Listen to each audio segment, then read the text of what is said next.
پاکستان میں چاند دیکھنے کے نظام پہ کئی سالوں سے شور پڑا ہوا ہے، کیوں جی؟ کئی سالوں سے۔ اب مفتی منیب الرحمان صاحب بڑی احتیاط کرتے تھے، کئی لوگوں کو ناراض کر لیتے تھے، پشاور والے خاص کر کے ہر سال ہی ناراض رہتے تھے، اس لیے کہ ان کو چاند ایک دن پہلے نظر آ جاتا ہے۔ محکمہ موسمیات کو نظر آئے نہ آئے، اور سائنس والے کہیں کہ نظر آنے کا کوئی امکان نہیں، لیکن ان کو نظر آ جاتا ہے۔ اور خطرہ یہی ہے کہ اس دفعہ پھر حالانکہ اس دفعہ چاند 30 رمضان کا ہے کہ 30 روزے ہوں گے، ہفتے کی عید کا ہے، کوئی پتہ نہیں کوئی کہے کہ ہم نے دیکھ لیا جی۔ اور رؤیت ہلال کمیٹی ہماری خوشامد کے لیے، ایک ایسے مولوی کی خوشامد کے لیے جو ہر سال پھڈا کرتا ہے اور 40 سال سے کر رہا ہے ہر کمیٹی کے ساتھ، اس کی خوشامد کے لیے پشاور جا کے چاند دیکھنے کی کوشش کرتی۔ اور کمیٹی کے کچھ افراد، خاص کر کے اکثر چیئرمین ایسا بنایا گیا جو خوشامدی ہے، جو کہیں گے صاحب ٹیلی فون کریں گے بس بھی آج اعلان کر دو تو کر دے گا، وہ کہے گا بیٹھا پشاور میں ہوا ہے، کہے گا باولپور میں نظر آ گیا، باولپور والوں کو نظر نہیں آیا، پشاور میں بیٹھے ہوئے کو باولپور نظر آ گیا۔ یہ بات کیا کرنے لگا تھا کہ انہوں نے چونکہ شک میں ڈال دیا، اور پتہ نہیں طاق رات کون سی، 21 ہے کہ 22 ہے، 23 ہے کہ 24 ہے، تو اس لیے ساری راتیں، آخری عشرے کی ساری راتیں طاق رات اور لیلۃ القدر سمجھ کے عبادت کریں۔ اس لیے رؤیت ہلال کمیٹی میرے آگے نشانے پہ، وگرنہ اس وقت اس کا میں ذکر بھی نہیں کرنا چاہتا تھا۔ میں اس کا ذکر ایک ویلاگ میں کر چکا ہوں، اور لاکھوں لوگوں نے سنا جس دن انہوں نے پہلے دن روزہ رات 11 بجے چاند تلاش کر کے رکھوایا تھا، لوگ مسجدیں بند کر کے گھروں کو جا چکے تھے، نمازیں پڑھ کے فرض سنتیں وطر وغیرہ پڑھ کے فارغ ہو، رات 11:15 بجے جا کے اعلان کیا۔ تو میں نے اس دن کہا تھا، میں نے کہا شرم کرو، حکومتیں اللہ نے تمہیں دی ہے، تمہیں اتنا بھی تمہارے پاس انتظام یا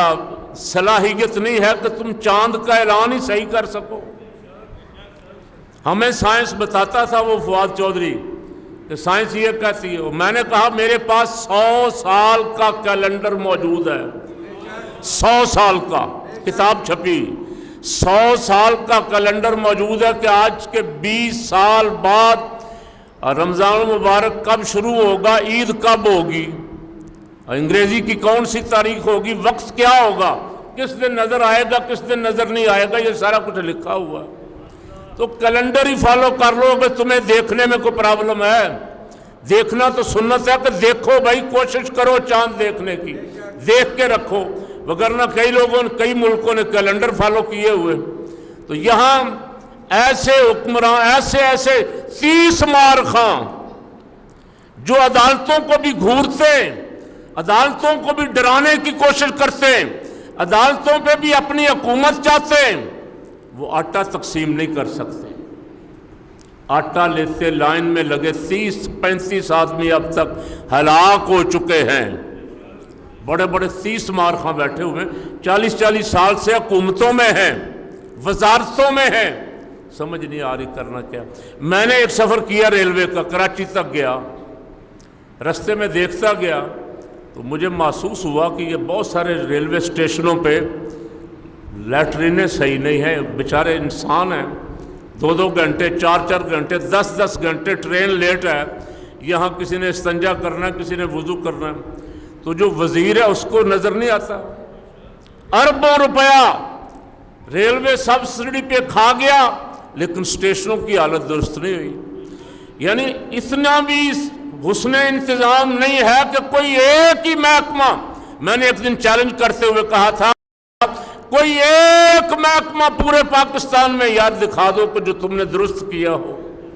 تم نے 75 سالوں میں پاکستان کا بیڑا ہی غرق کیا، دنیا کے ملک آگے گئے ہیں، تم پیچھے جا رہے ہو، اور ہمیں سناتے ہو کہ ہم نے فلاں قربانی دے دی، ہم نے فلاں قربانی دے دی، ہم نے فلاں قربانی دے دی۔ اللہ کرے ایک دفعہ تمہاری قربانی ہو جائے، یہ ملک بچ جائے، تم قربان کر دیے جاؤ کسی طرح، تاکہ یہ ملک تمہارے شر سے بچ جائے۔ اس سسٹم میں کوئی شریف آدمی، کوئی دیانتدار آدمی کبھی آگے نہیں آ سکتا۔